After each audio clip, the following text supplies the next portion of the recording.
Hello everyone, चलिए start करते हैं आज का वीडियो। हमारा आज का पहला वर्ड है scorn, SCORN। Scorn as a verb और as a noun word use हो रहा है, ठीक है। स्कॉर्न का अर्थ होता है तिरस्कार या घृणा। अगर इंग्लिश में कहे तो टू शो स्ट्रॉन्ग डिसलाइक और कंटेम्प्ट। कंटेम्प्ट का अर्थ होता है तिरस्कार और स्ट्रॉन्ग डिसलाइक मतलब एक तरह से बहुत ज्यादा नापसंदगी या घृणा भी आप बोल सकते हो। तो किसी को बहुत नीचा समझना या नफरत के साथ ठुकराना, तो इस कॉन्टेक्स्ट में हम स्कॉर्न बोलते हैं। जैसे कि she scorned his rude behaviour. She scorned his rude behaviour मतलब उसने उसकी बदतमीजी वाली, उसके रूड बिहेवियर का तिरस्कार किया, ठीक है। मतलब खराब बोला कि अच्छा नहीं है ये रूड बिहेवियर। सो इस तरह से हम बोलेंगे। अगर मान लो हमें बोलना है, जैसे एक लड़की है, वो बोल रही है कि यार उस लड़के ने मुझे मतलब घृणा वाली नजरों से देखा, तो यहाँ पे भी हम स्कॉर्न वर्ड यूज कर सकते हैं। Like he looked at me with scorn, ऐसे बोल सकते हैं, ठीक है। तो स्कॉर्न और स्कॉर्न वर्ड तो यहाँ पर मैंने दिया है part of speech as a verb और एज अ नाउन, जिसका अर्थ होता है तिरस्कार और घृणा। लेकिन अगर हमें ये बोलना हो, अगर मुझे ये बोलना हो तिरस्कार से, तो यहाँ पर हम एडवर्ब के साथ एडवर्ब पार्ट्स ऑफ स्पीच में यूज करेंगे। स्कॉर्न फुल्ली हो जाएगा वो, ठीक है। स्कॉर्न नहीं रहेगा, स्कॉर्न फुल्ली मतलब उसने उसके बदतमीजी व्यवहार पर तिरस्कार से प्रतिक्रिया दी या रिएक्शन दिया, तो हम इसे इंग्लिश में बोलेंगे शी स्कॉर्न नहीं, she scornfully reacted to his rude behaviour. I hope आप लोगों को समझ में आया हो। हमारा अगला वर्ड है श्रूड। श्रूड एक एडजेक्टिव है और श्रूड का अर्थ होता है चतुर या तेज समझदार, या चतुर मतलब तेज दिमाग वाला, ठीक है। Smart and clever in judging situation को जज करने में जो तेज हो और समझदारी जो दिखाए उसे हम श्रूड बोलते हैं। श्रूड व्यक्ति है ये, ठीक है। तो स्मार्ट एंड क्लेवर, अगर हम डेली यूज में अगर रिलेटेबल सेंटेंस देखें, तो अगर हमें बोलना हो कि उसने एक समझदारी भरा डिसीजन लिया है, तो हम कैसे बोलेंगे कि शी और he made a shrewd decision. यहाँ पे मैंने एग्जाम्पल दिया है, he is a shrewd businessman मतलब वह एक समझदार बिजनेसमैन है, एक चतुर व्यापारी है। हमारा अगला वर्ड है it's a feeble. FEEBLE। Feeble एक एडजेक्टिव है और फीबल का अर्थ होता है कमजोर या दुर्बल, और ये जनरली बॉडी स्ट्रेंथ की बात होती है। तो जब कोई व्यक्ति वेरी वीक मतलब बहुत वीक हो या लैकिंग स्ट्रेंथ कर रहा हो, मतलब मजबूत नहीं हो वो फिजिकली, तो उसे हम फीबल बोलेंगे, ठीक है। तो शारीरिक, और यहाँ पर मानसिक तौर पे भी हम बोलते हैं और शारीरिक तौर पे भी बोलते हैं। तो जब कोई व्यक्ति फिजिकली और मेंटली रूप से कमजोर हो या ताकत की कमी हो, तो उसे हम फीबल बोलेंगे। जैसे कि the old man had a feeble voice. The old man had a feeble voice, इसका अर्थ होता है कि उस बूढ़े आदमी की आवाज बहुत कमजोर थी। अब यहाँ पे उस क्यों यूज किया, उस बूढ़े आदमी, यहाँ की द लगा हुआ है, द ओल्ड मैन, तो किसी पर्टिकुलर बूढ़े आदमी की बात हो रही है, तो इट्स अ फीबल। अगर हमें बोलना हो कि लंबी बीमारी के बाद वो बहुत कमजोर महसूस कर रहा था, तो हम ऐसे बोलेंगे he felt feeble after the long illness. He felt feeble after the long illness. Next is robust. अभी हमने फीबल की बात की है ना, कमजोर, जो शारीरिक और मानसिक तौर पे कमजोर हो, वीक हो। यहाँ पर रोबस्ट है। रोबस्ट का अर्थ होता है मजबूत या शक्तिशाली। यहाँ पर हम एज अ एंटोनिम भी फीबल का ले सकते हैं रोबस्ट को, ठीक है। रोबस्ट का पार्ट्स ऑफ स्पीच होगा एडजेक्टिव। रोबस्ट का अर्थ होता है मजबूत या शक्तिशाली, मतलब strong and healthy and powerful. तो जाहिर सी बात है कि ये भी फिजिकली और मेंटली की बात हो रही है, मतलब मेंटल और फिजिकल दोनों चीज की बात हो रही है। एग्जाम्पल देखते हैं, he has a robust body and great stamina, उसका जो बॉडी है, उसका जो शरीर है वो मजबूत है, और ग्रेट स्टैमिना मतलब उसकी जो स्टैमिना है वो बहुत अच्छी है। अगर हमें बोलना हो कि कंपनी इस साल मजबूत विकास दिखा रही है, जस्ट इमेजिन, यहाँ पर मैंने फिजिकली मेंटली बात की। कभी कभी ऐसा होता है कि इसका कॉन्टेक्स्ट मतलब निर्जीव चीजों के लिए भी यूज होता है, जैसे कि अगर किसी कंपनी के बारे में बात हो रही है कि जो अच्छा ग्रोथ दिखा रही है, मजबूती के साथ ग्रोथ दिखा रही है, तो हम इंग्लिश में कैसे बोलेंगे? The company is showing robust growth this year. The company is showing robust growth this year. तो इस तरह से हम यूज करते हैं। देखिए, जनरली तो यूज होता है ये फिजिकल और मेंटल चीजों के लिए, लेकिन कहीं कहीं पर आप रोबस्ट का यूज एनर्जी चीजों के लिए भी यूज करते हो।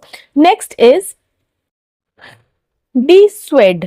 डिस्वेड DISSUADE, और ये वर्ब है और इसका अर्थ होता है मना करना या हतोत्साहित करना, डिसइनकरेज करना। ठीक है, तो to discourage someone from doing something, जब आप किसी को कोई काम करने से रोकते हो, उसको हतोत्साहित करते हो, उसके इरादे को बदलना चाहते हो ताकि वो काम वो ना करे या इनकरेज करे, तो उस चीज को हम डिस्वेड बोलेंगे। ठीक है, मना करना, हतोत्साहित करना। एग्जाम्पल देखते हैं। She dissuaded him from quitting his job. She dissuaded him from quitting his job. उसने क्या किया? उसने मतलब कि किसी को नौकरी छोड़ने से मना कर दिया। तो यहाँ पर कॉन्टेक्स्ट मना करने का हो रहा है। फाइन, तो उसने जॉब छोड़ने से उसको मना किया।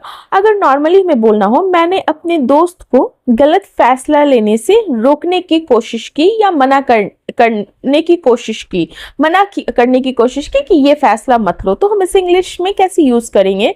ये वर्ड को यूज करते हुए, I tried to dissuade my friend from making or taking a bad decision। ठीक है, मेकिंग अ बैड डिसीजन, आप यही बोलो, यही अच्छा है। So I try to dissuade my friend from making a bad decision. Next one is thrive. THRIVE। Thrive एक verb होता है और इसका अर्थ होता है फलना फूलना, फलना फूलना या तरक्की करना। अच्छा देखो, थ्राइव वर्ब है, यहीं पे अगर थ्राइविंग रहेगा ना, THRIVING, तो वो एडजेक्टिव होगा।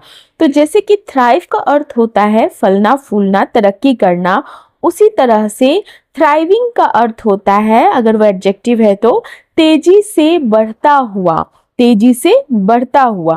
तो इस तरह से हम यूज करते हैं। तो यहाँ पर हम फिलहाल थ्राइव देखते हैं। थ्राइव फलना फूलना, तरक्की करना, टू ग्रो वेल और be successful. To grow well और बी सक्सेसफुल मतलब कि अच्छी तरह बढ़ना, सफल होना या तेजी से डेवलप करना, विकास करने को हम थ्राइव बोलेंगे। Example, she thrives in a positive environment. She thrives in a positive environment. वह पॉजिटिव एनवायरमेंट मतलब कि पॉजिटिव माहौल में बहुत अच्छा करती है। फाइन, अगर हमें ये बोलना हो, जैसे मान लो कि किसी पेड़ के बारे में बोलना हो कि ये पेड़ सही, या नॉट पेड़ मतलब पौधा, ये पौधा सही धूप और पानी से अच्छी तरह बढ़ता हो, तो वहां पे भी हम थ्राइव वर्ड यूज करते हैं।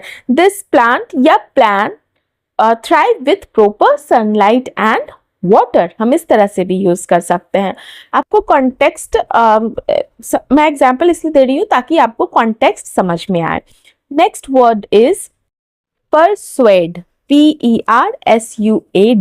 परसुएड एक वर्ब है और परसुएड का अर्थ होता है मनाना या राजी करना, तर्क देकर, लॉजिक देकर, समझाने की कोशिश करना, किसी तरह का रीजन देकर किसी को अपनी बात मनाने की कोशिश करना कि वो मान जाए और जो आप करवाना चाहते हैं वो करने के लिए राजी हो जाए, तैयार हो जाए। तो यहाँ पर हम परसुएड वर्ड का यूज करेंगे।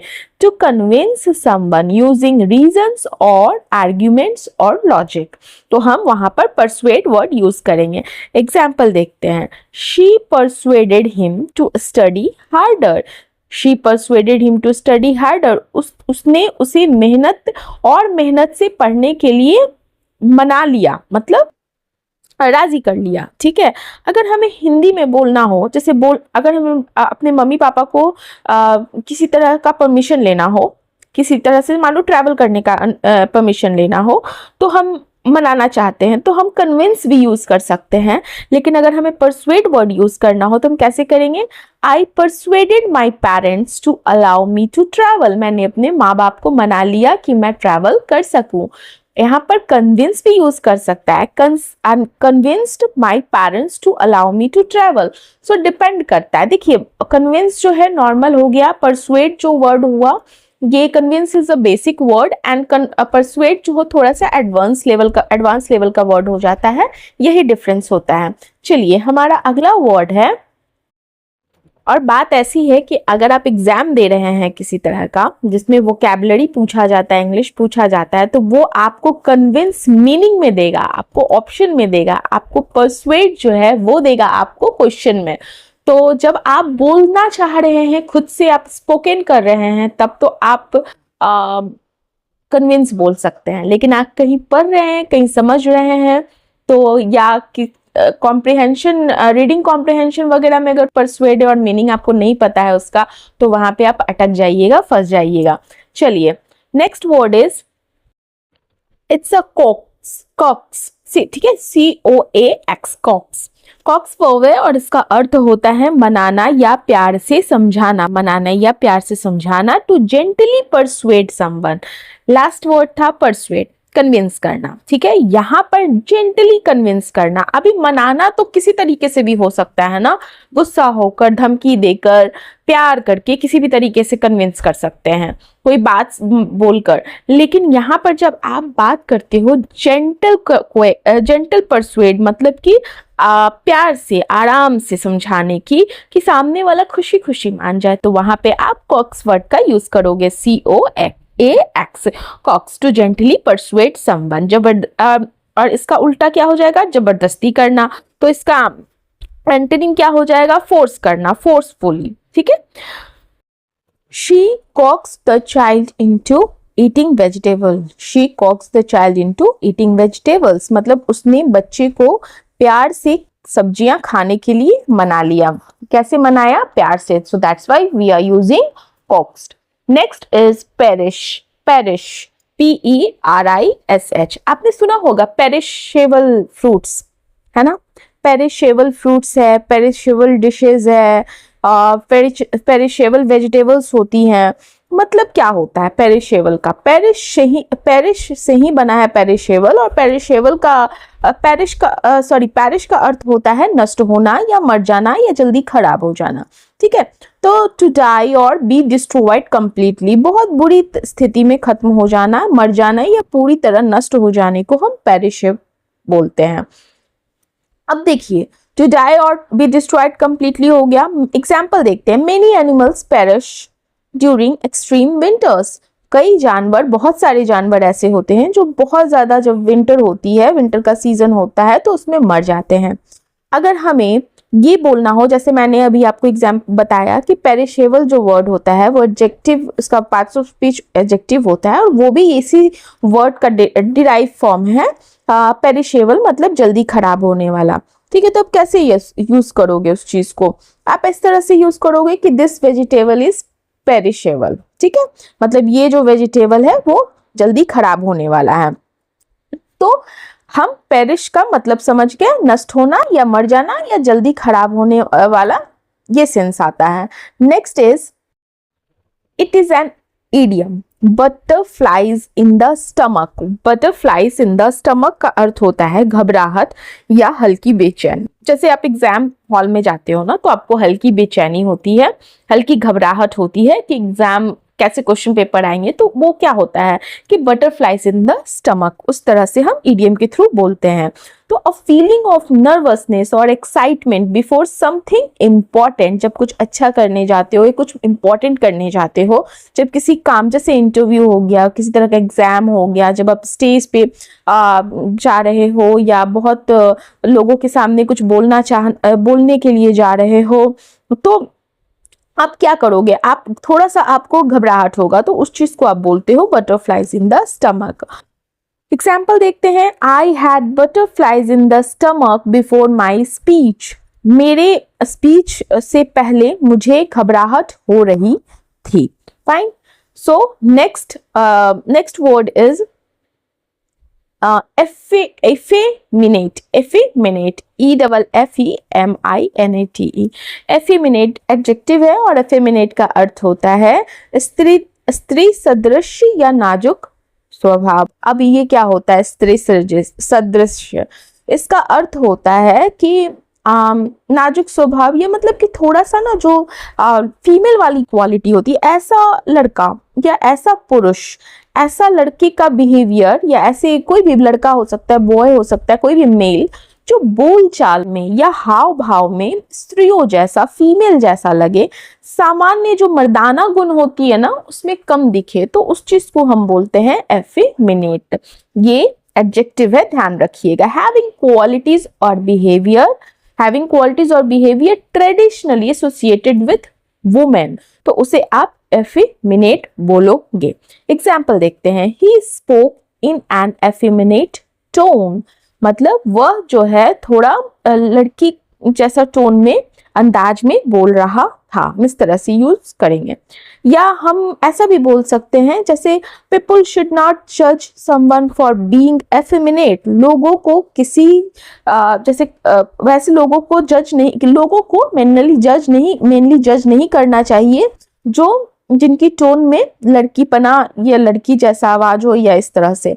तो effeminate का मतलब होता है कि जो थोड़ा लड़की वाला जो टोन हो, बोलचाल, हाव भाव, बिहेवियर, इस तरह का जो क्वालिटी है वो आ जाए।